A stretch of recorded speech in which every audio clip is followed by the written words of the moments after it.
9 سالگی اومد خونه داد زد مامان مدرسه نامه‌ای داده. چی نوشته؟ مادرش نگاه کرد شروع کرد به خوندن، اشک اومد تو چشماش.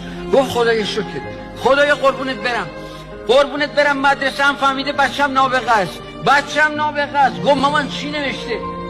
گفت مامان نوشته که خانم آلوا ادیسون مادر محترم توماس ضمن سلام به اطلاع شما میرساند فرزند شما توماس طبق ارزیابی‌های انجام شده در این مدرسه به عنوان یک نابغه شناخته شده. از آنجایی که این مدرسه مکان مناسبی برای فرزند نابغه شما نیست، بهتر است او را در مدرسه دیگری ثبت نام کنی. خدا را شکر مدرسه هم فهمید بچم نابغه است. توماس آلوا ادیسون به پشتوانه همین حمایت مادر شد بزرگترین مخترع جهان با 6006 اختراع.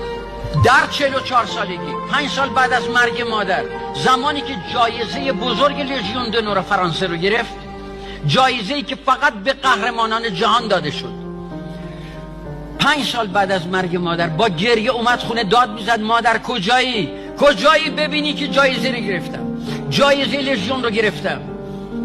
اومد رفت تو زیر زمین خونه سراغ صندوق لباسای مادر، لباسا رو در آورد، بو میکرد، گریه میکرد، لابلای لباسا همان نامه 9 سالگی رو پیدا کرد، شروع کرد به خواندن. خانم آلوا ادیسون مادر محترم توماس ضمن سلام به اطلاع میرساند طبق ارزیابی‌های انجام شده در این مدرسه فرزند شما توماس به عنوان یک سابمنتال، یک کودن شناخته شده. این مدرسه جایی برای پرورش فرزند کودنتان ندارد.